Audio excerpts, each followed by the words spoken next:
And we're live. Welcome everyone to another episode of FPL Focal. Just about remembered to unmute myself that time. Hope everyone's well.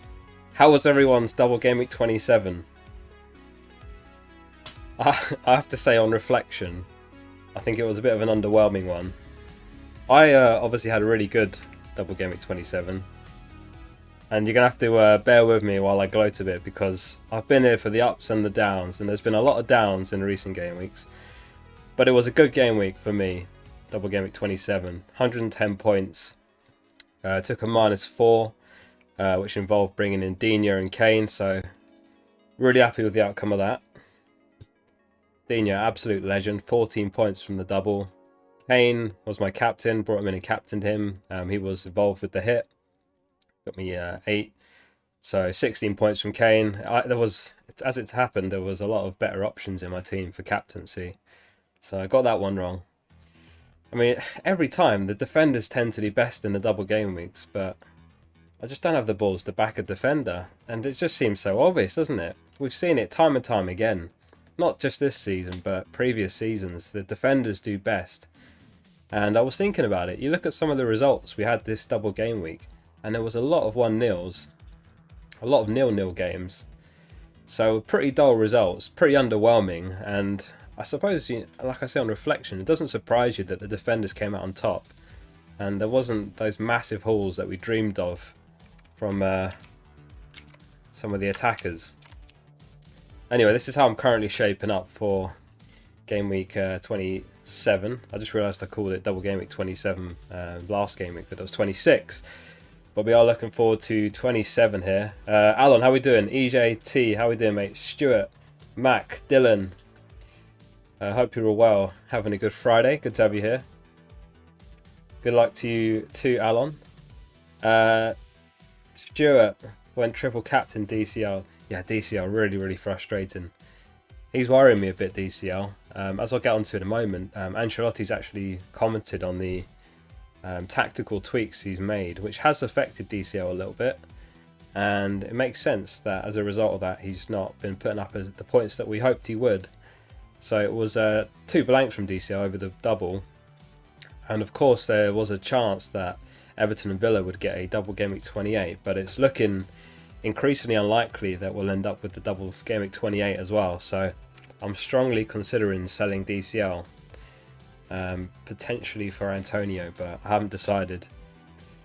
It's game week 27 is going to be a really interesting one, because first of all we've got a really mini double game week, and it's going to be really hard to predict which are the City assets, but of course you have to captain a City asset on paper anyway.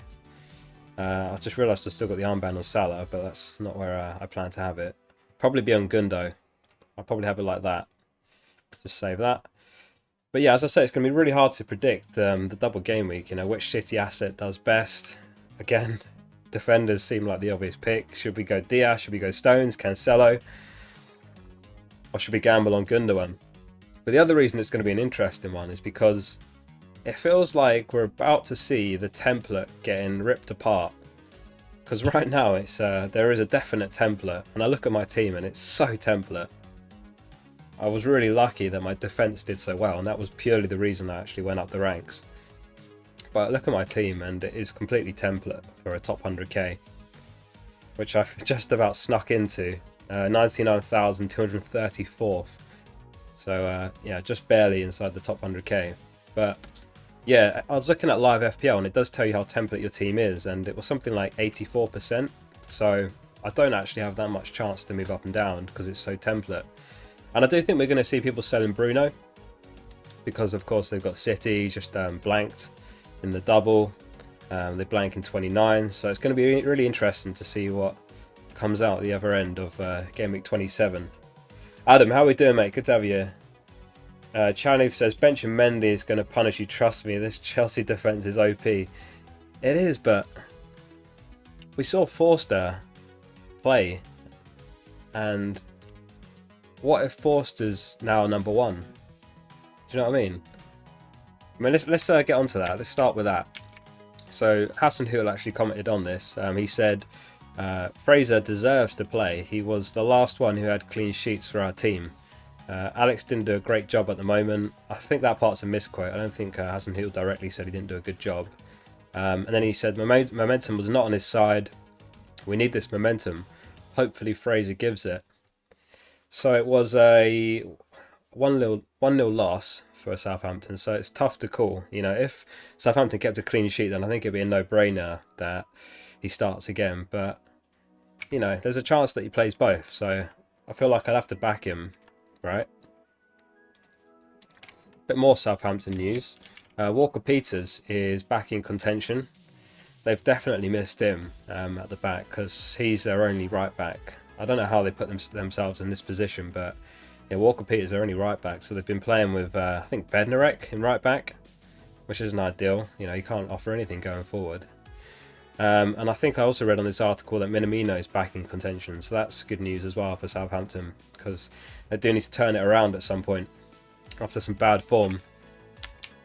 On to Man United. So David De Gea was missing from the squad in the double game week. So he's apparently absent for personal reasons. So Dean Henderson's set for a run of games. Not a bad backup player to call upon, in all honesty. So I was talking about DCL earlier, and Ancelotti actually commented on the diamond formation that they've been playing, and he said, I changed the shape to give more opportunities to Gylfi Sigurdsson and Richarlison. And he said, I sacrificed a little bit the position of Calvert-Lewin, who played a little bit centre-right, to give Richarlison less work defensively. So, as I say, this kind of lines up with what we've been seeing. DCL's not been putting up the returns that we hoped he would. And as I say, it's unclear now whether he will have a double game week 28. It's looking unlikely, and of course he blanks in blank game week 29. One player who doesn't blank in 29 is Grealish. Of course he's been out injured, but Dean Smith said he's doing better. Unlikely to play this weekend, but he looks pain-free. So once I sit down with the medical staff, we'll decide what he's doing today. Another frustrating game week for another premium. Salah blanked in both games in the double. I know he was another popular captain pick. And in the second game, Klopp subbed him off in about the 62nd minute. Anyway, so I of course asked him about that because it's a crazy decision in my opinion to bring off Salah. And he said, I just brought on fresh legs. Mo looked like today he suffered a bit. He played a lot of games. I could have taken off Sadio Mane or Bobby Firmino. That is all clear. So I wonder if we'll see Jota starting in favour of perhaps Mane in a coming game week. The only City news is that Nathan Ake is back, which is slightly concerning for those of us that have got Stones and maybe Diaz, but Diaz should be safe, you'd think. But they've got Ake, Laporte and Stones all competing for centre-back too.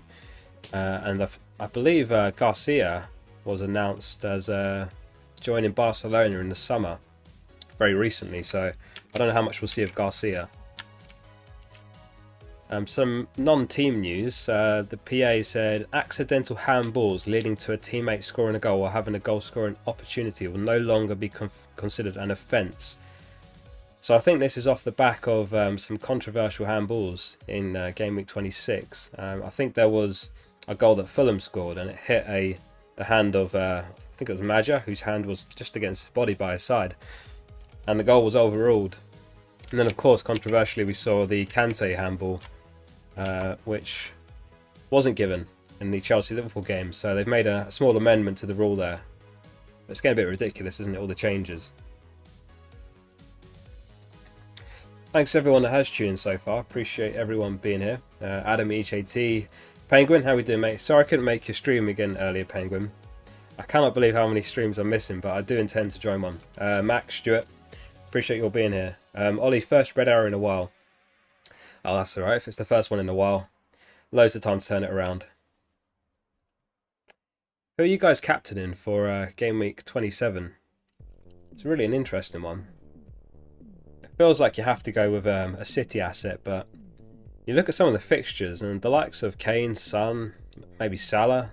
You know, Salah's had a little rest. They could all do well with their single game week and outscore the likes of the City players.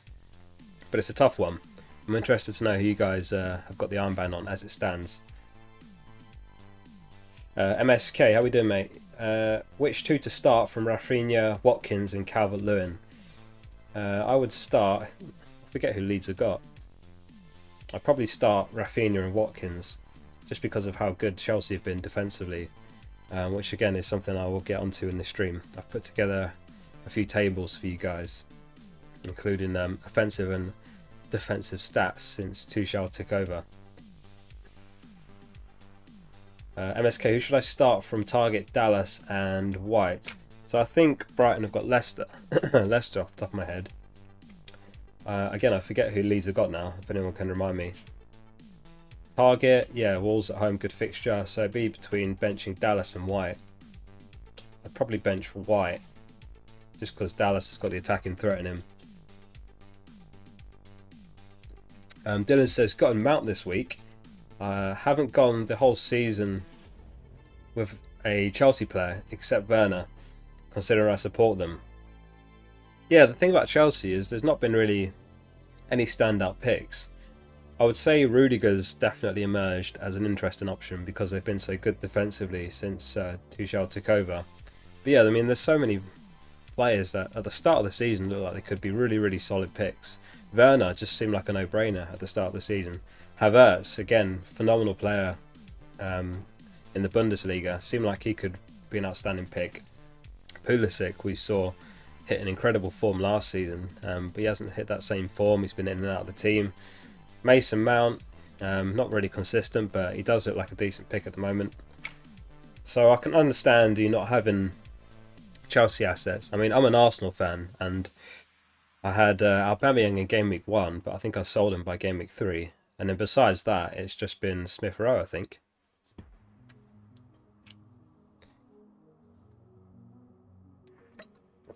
Oh, EJT.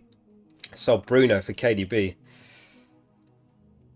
Good shout, that. I mean, the problem with KDB is he's been playing back-to-back games, right? So can you trust him to carry on playing?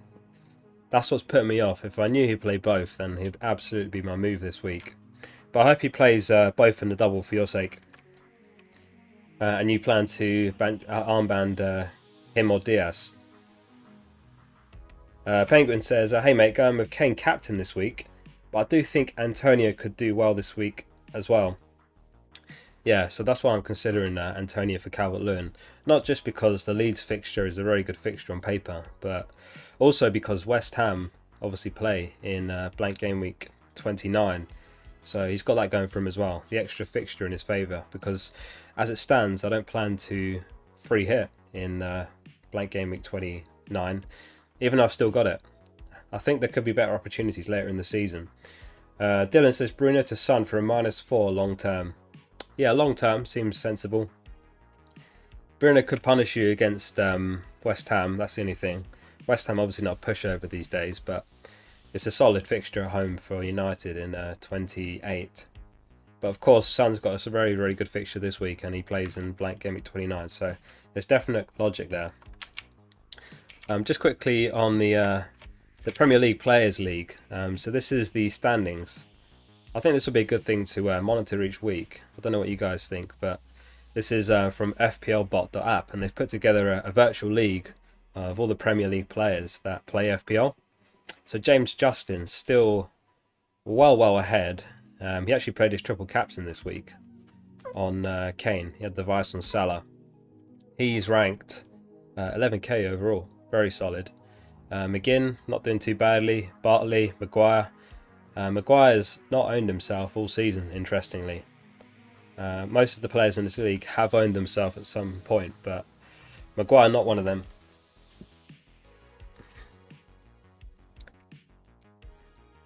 So, an update on the Kings of the game week. Gareth Bale joins the Kings with his 21-pointer. Congratulations anyone that picked Bale. Very, very shrewd pick. 21 points for him, so that makes it 26 game weeks in a row that we've not had a repeat player yet, which is incredible and surprising considering some of the players that we've had here. earlier in the season who have had double game weeks since making the Kings of the game week. But no, Gareth Bale joins the Kings. And the question is, who's going to be the first repeat?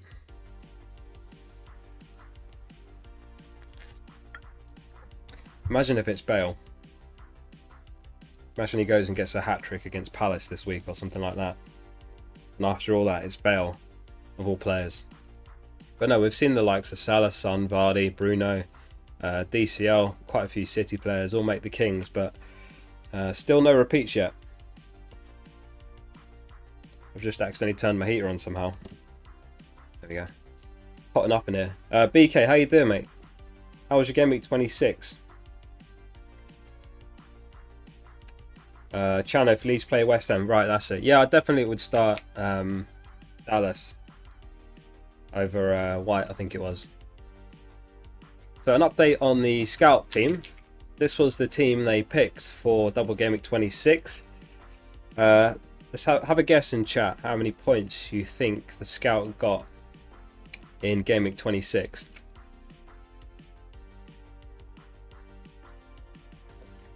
This is something we'll continue to monitor each week, because it's interesting to see how the scout does, considering they get a free hit every week. I'll give you a clue. This week they had a bit of a stinker, considering they had the free hit.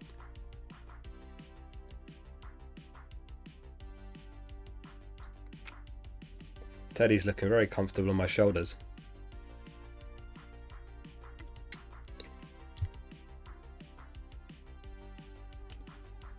EJT, bench Cresswell, Rafinha or Watkins? Cool, that's a tough one. I'd probably bench Watkins. Just assuming that Grealish doesn't play. Because Watkins, I read that since Grealish has been injured, Watkins has an expected goals of 0.08, which is horrendous. Absolutely horrendous. So I think it'd be Watkins that makes way until Grealish is back at least. Adam guesses 84, Chanif 85, Dylan 104, BK 90, EJT 81, Dylan, I'll stinker 83 then. I can confirm that the scout got 80 points. Just 80 points in double game week 26. Not great. Really unfortunate with the Barnes pick. And likewise, anyone who has Barnes in their team, really, really unfortunate. Is there anyone in chat who's got Barnes? So unfortunate to pick up an injury like that and get a one-pointer.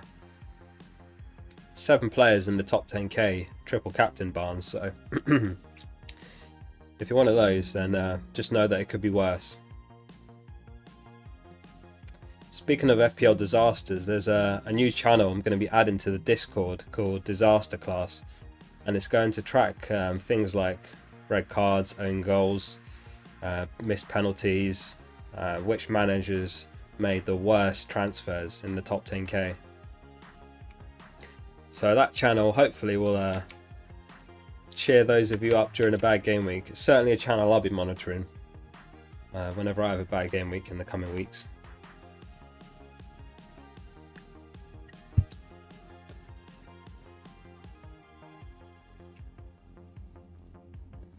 Dylan, does no Salah and no Bruno sound a bit wild? Earlier in the season you'd say, yeah, you're out of your mind, but as I say, Bruno's got City and he's got a really, really poor record against the traditional top 6. And City, of course, extremely solid defensively, so you do wonder if there's some logic to selling Bruno. I mean, there's a lot of players that are definitely selling him. I mean, his ownership was something like 65%, and now it's down to 58%.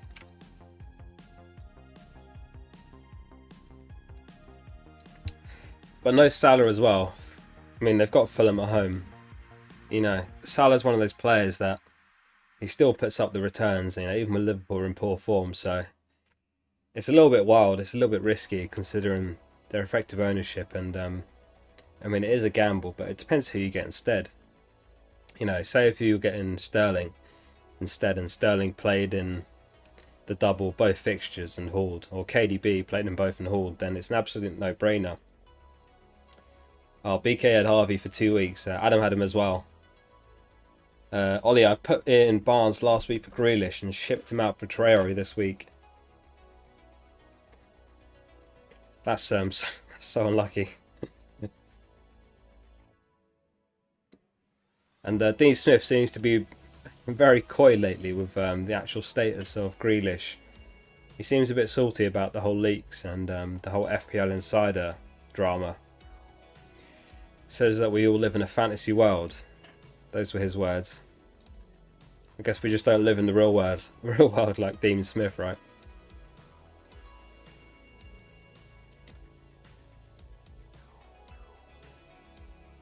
BK says, who are you going to replace Diaz and Stones with after the blank game week when City has tough fixtures? To be honest, I haven't thought that far ahead. What I'm thinking I'll probably do is wildcard in 30 or 31. So I'll probably decide nearer the time. I'll have a good look at the fixtures. Let's have a look at Liverpool's fixtures. Yeah, I remember seeing Liverpool's fixtures were very strong, so I might take a punt on someone like Trent or Robertson, you know, depending if Liverpool turn it around by then, of course. Right now they're giving us no reason to consider their defensive assets, but we know what Robbo and Trent are capable of, and things can change fast in FPL. But yeah, I'm not honestly sure right now who the replacements will be. I don't think I'll sell Diaz, to be honest. I mean, he's given us no reason to sell him. Stones, yeah, maybe. Stones is more of a rotation risk, but Diaz has started every game besides the one where he had illness. But besides that, we've seen him play week in, week out.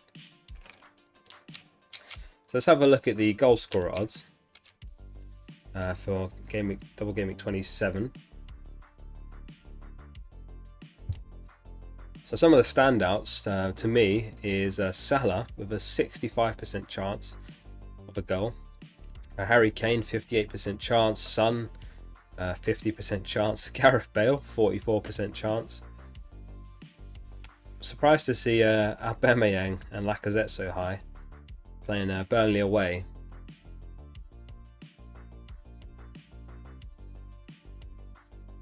Jesus 42.8% chance. I don't expect he'll play both games in the double. We don't yet have the odds for the second City game. Gundogan 42% chance, Sterling 41. I am leaning towards Gundogan, I have to be honest. He obviously had his rest in the second game. Still came off the bench, got an assist, so... Oh, my earphones fell out.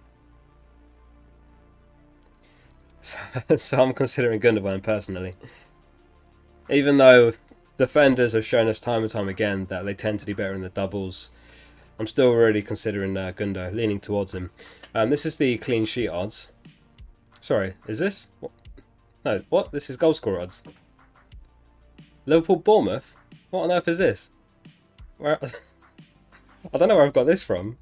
Liverpool Bournemouth? Is this the right fixtures? Man City Arsenal, 11th of March 2020. Alright, okay. Well, if anyone wanted to know the goal scorer odds for Gameweek 27 last season, there you go.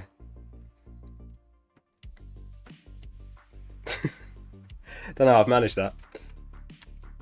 Anyway, I think that's supposed to be clean sheet odds, but I don't have the clean sheet odds. SK, how we doing, mate? Sam says Dyer was my only bad transfer. Yeah, Dyer's unfortunate. I was looking at those Spurs fixtures in the double and thinking maybe Loris or Dyer could be good for this double. Ended up just Reguilon, really. That was a standout pick, and he missed the second game.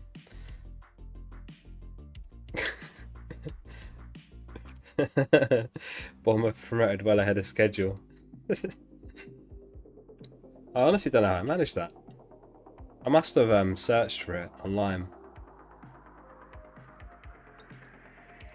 What I normally do for these streams, when I know I'm going to be going live later that day, is mainly on the subreddit and Twitter. I'll have a look at what's there and just pick out various bits that I think are worth covering on the stream.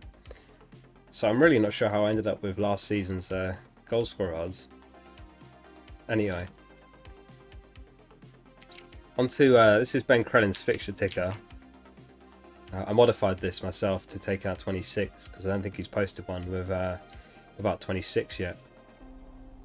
So of course we know about the double 27, which is Man City who play Man United and Southampton at home. 4 home games in a row for City, that'll be. And Southampton 2 away games in their double. Sheffield and City. Has anyone got any Southampton assets? I was really considering James Ward-Prowse in for Bruno, but I don't think I'll do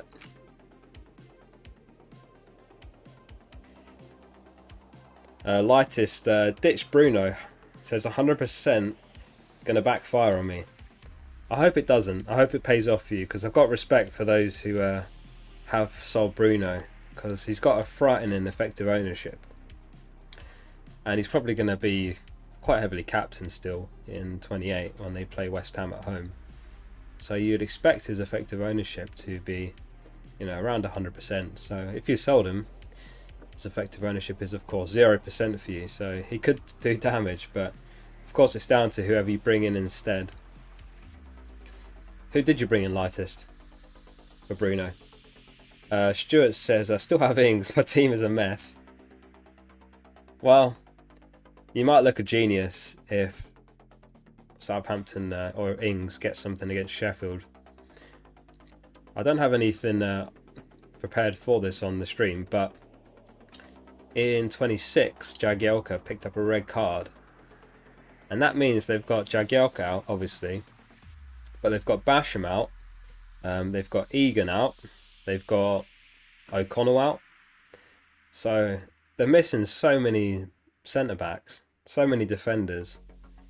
I don't even know how they're going to line up. In fact, I forget his bloody name now, Chris Wilder, in the post-match interview, his words were, I don't know what we're going to do.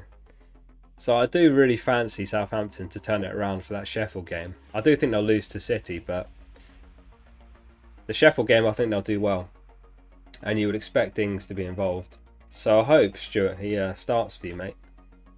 Because I think Southampton win that 2 or 3-0.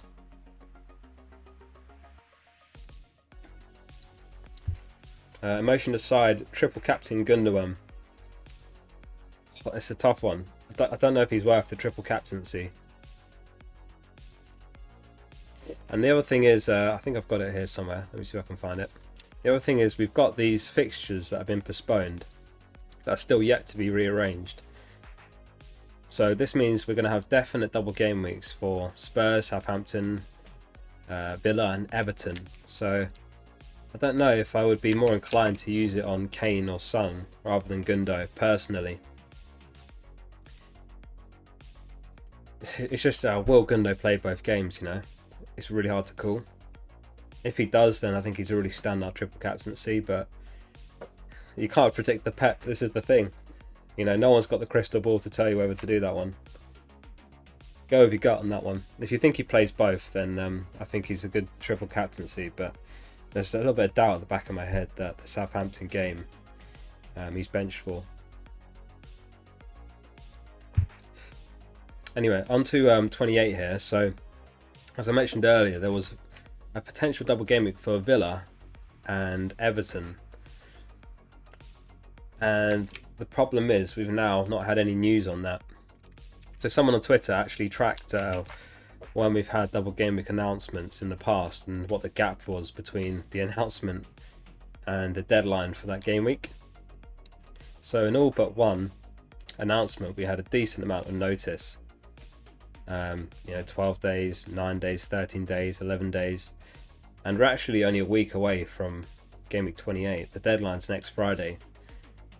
I know it's ridiculous to even be talking about double Game Week 28 when we're not even in 27 yet, but I think it's worth mentioning because it could affect whether to sell or, sell the likes of Watkins or, Everton assets. But we're now a week before, so 7 days, and we've still not had any news on a double game week, so it's starting to look a bit unlikely that we have a double game week, annoyingly, for Everton and Villa. Because that was part of the reason why I brought in DCL a while back and Digne this week. You know, I've got Watkins, but looks like we probably won't have that double. But there's still a chance. Still a chance. Ben Crellin reckons it's about a 10% chance.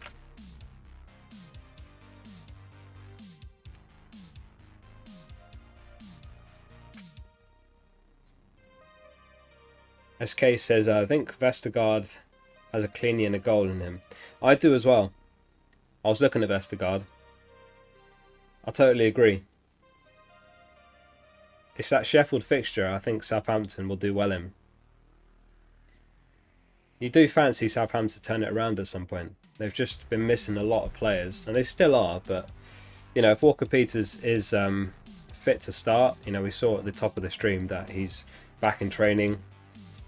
You know, if he's back and starting, Minamino's back in training, you really fancy them to go for that Sheffield game, because they probably deep down know they don't stand a great chance against City, but that Sheffield fixture's really, really good on paper.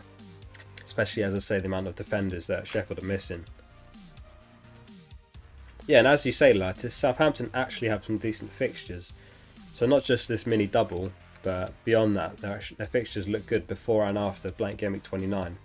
It's just a shame that they don't play in the blank, because otherwise they'd be very tempted to actually bring in.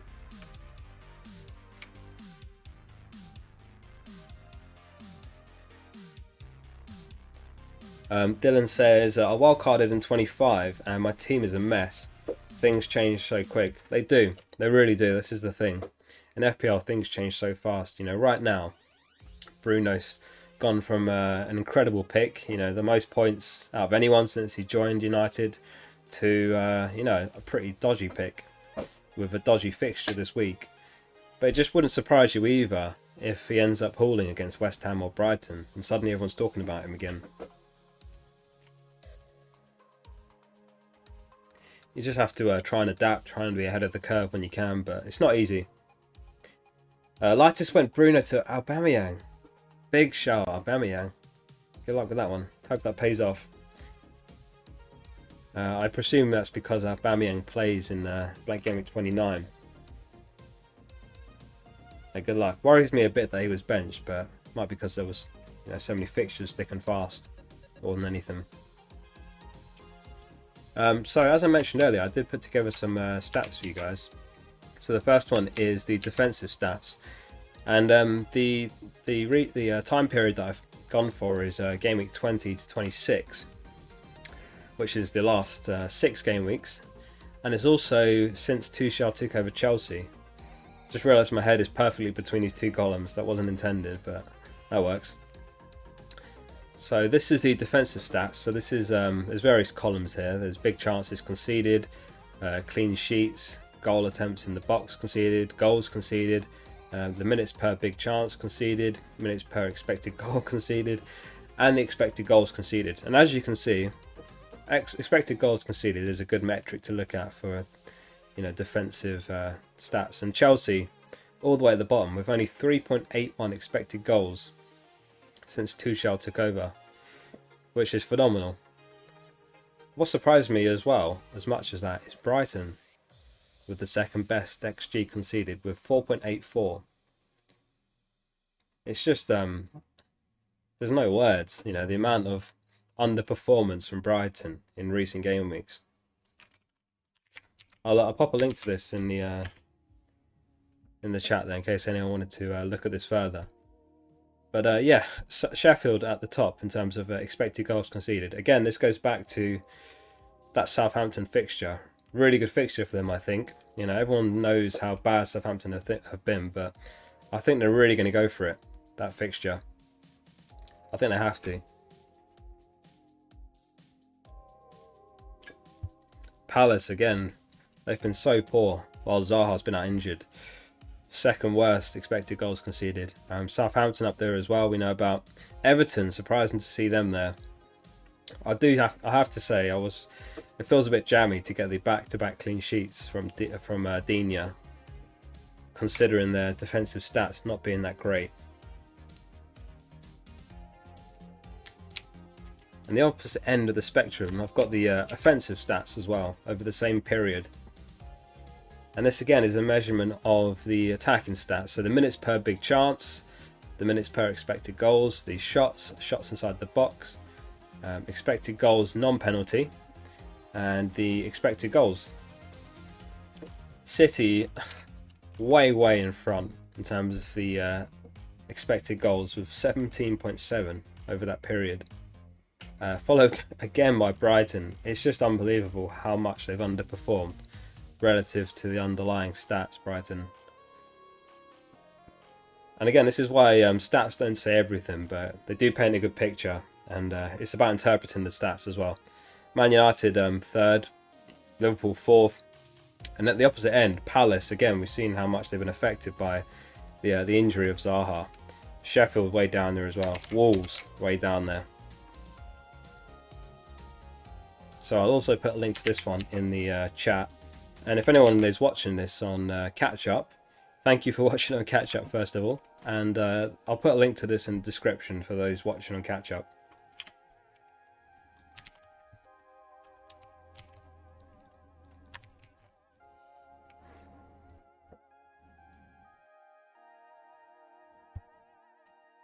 So let's have a look at the FPL Focal Mini League, see how things are shaping up.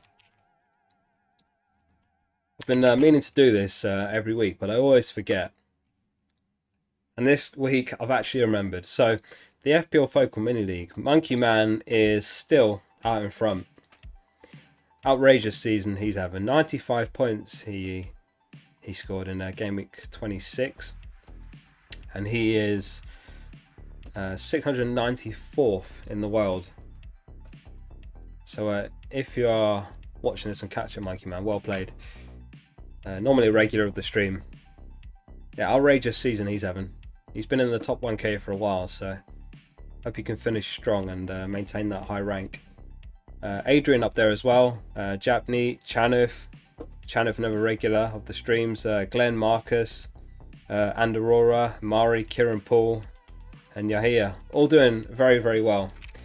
And there is a prize for whoever comes top of the mini league at the end of the season. We'll have an early look at the captain poll results in a minute, so if anyone's not voted yet, don't forget to get your vote in. Obviously the captain poll's on our Discord, there's a link in the description. We will have a look in a minute to see how you guys have voted, because I'm interested to know. I imagine, without looking, I haven't seen it yet, that a lot of people are going for City assets, but I've left a couple of others in there. In the captain poll, I remember leaving Salah in there. I think I left Kane in there, so I left some single game weekers in there as well. Adam says, "Scroll to the bottom, you might find me there." Oh, don't say that, Adam. You've been smashing it, mate. I don't know what you mean. Matt says, "Am I insane for doing a -4 to do Bruno to Aubameyang?" God, I'm not sure about the Aubameyang for a hit. I have to be honest. I mean, I'm an Arsenal fan and I love Aubameyang, but I don't know if I can vouch for taking a hit to do Bruno to Aubameyang. I can understand the logic. He plays in the blank, but you know, Aubameyang's got Burnley away, and then he's got Spurs, and then obviously he's got the blank game week. So I can see why you're looking at him. But have you got Son, Matt? I mean, Son's the more obvious move if you're going to sell Bruno. Yeah, I don't know about the hit, to be honest with you. And I can only apologise if Aubameyang does well against Burnley, but that's my thoughts. If I had Bruno, well, I do have Bruno, and I'm not considering Aubameyang at all.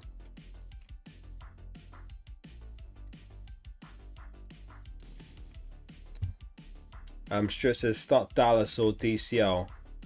That's a tough one. I'll probably start Dallas. SK, what's the code? I'll jump in. There should be a link in the description to join the mini league.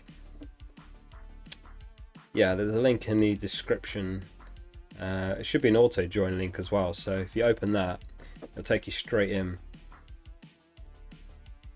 I should probably put the code down there as well, just in case anyone can't use the auto join, but I think it works on mobile as well, right? Anyway, let's have a look at the captain poll results so far. So, as it stands, Gundogan is the most popular pick. He's got 34 votes, followed by Diaz with 18. De Bruyne's got 13. And then there's not many votes beyond that. Cancelo's got 5. Sterling and Stones are on 2. Salah and Kane are on 2. 1 vote for Edison. 3 votes for other. If anyone's got an other, I'd love to know who you picked. Maybe it's someone who picked up Bale for the double and fancies their luck again. There was one manager in the top 10k who triple captained Bale. Outstanding pick that. Alright, so on to the scalp selection for mini double game week 27. And just to read it out, in case there's anyone listening on audio, they've got John Stone, Trent. Surprising to see Trent, but I like to see Trent. I still fancy Trent. I think he's a good pick at some point this season. It's just hard to say when. Fulham could be the right time to pick him up. But I think personally I'll pick him up after the blank, maybe 30, 31. Diaz, they've got Vestergaard, KDB captain, Aubameyang, Son, Gundogan, Ings, Bamford and Antonio. What do you guys think of the scout pick this week? As always, it's something we'll track each week to see how they do. So in this case, they've got 1, 2, 3, 4, 5 double game week players. They didn't go for the triple up in the end, which I suppose makes sense because they've got Trent and Diaz, so it'd have to be another Southampton defender really, or maybe someone like Ward-Prowse instead of Aubameyang. Interesting pick this week. A lot of differentials in there.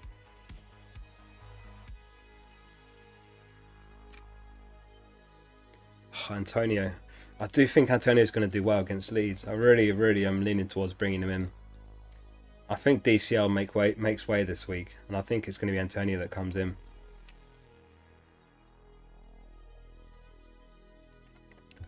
I was so happy to have DCL, and then he blanks in the double. You know, Ancelotti tweaks the tactics to suit Richarlison better, and then it looks unlikely that he's going to have the double game week 28. So I have to say now I'm leaning towards selling DCL.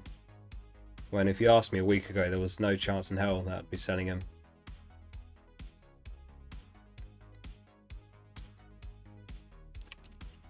Adam says it's the scouts, so I'm not too surprised they picked up Aubameyang. In fact, let's have a look at the expected points for this coming game week. Have I got that? I do. Here we go. So this is expected points, courtesy of FPL Review. And they've got Sterling, highest for expected points in game week 27 with 10.8. Followed by KDB with 9.6. Mahrez 9.2. Jesus 9.1. I mean, it's all City players for like the first 7 players. And Edison, Cancelo, Diaz. Ings up there with 7.2. You know, if he's going to get any points, you'd think it'd be against Sheffield. McCarthy, an interesting one because we saw Forster play last game week. So I wonder if McCarthy comes back in or whether it's Forster again. Fortunately, the first game of the Southampton double is Sheffield. So I'm going to start Forster personally, despite how well Mendy's done.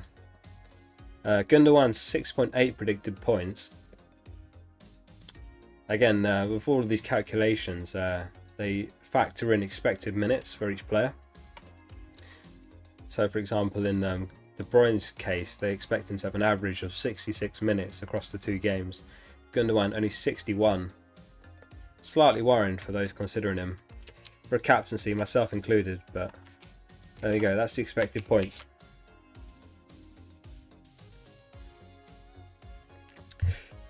Massive thank you again everyone who has tuned in so far. Adam, Mac, Matt, SK, Onar, anyone else I might have missed.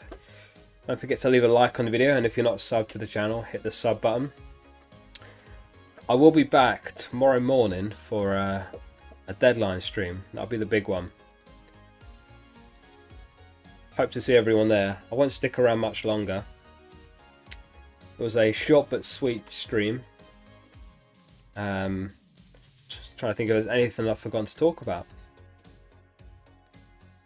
I think we covered it all. Teddy's fast asleep on my shoulders, so I have to be careful not to wake him up. Max says, would you start Bamford or Souček? I would start Bamford if I had to pick between the two. Souček's been the forgotten man the last few game weeks. Maybe he'll surprise us in that Leeds fixture. But yeah, if I had the both of them, I would start Bamford personally. Anyway, thank you everyone that has tuned in. Really, really appreciate you all being here. I will be about on the Discord as always, but more importantly, I'll be back tomorrow morning for a deadline stream. So the deadline is at 11 o'clock tomorrow, so we'll go live at 10 o'clock on the dot. So hope to see some of you there. Set your alarms.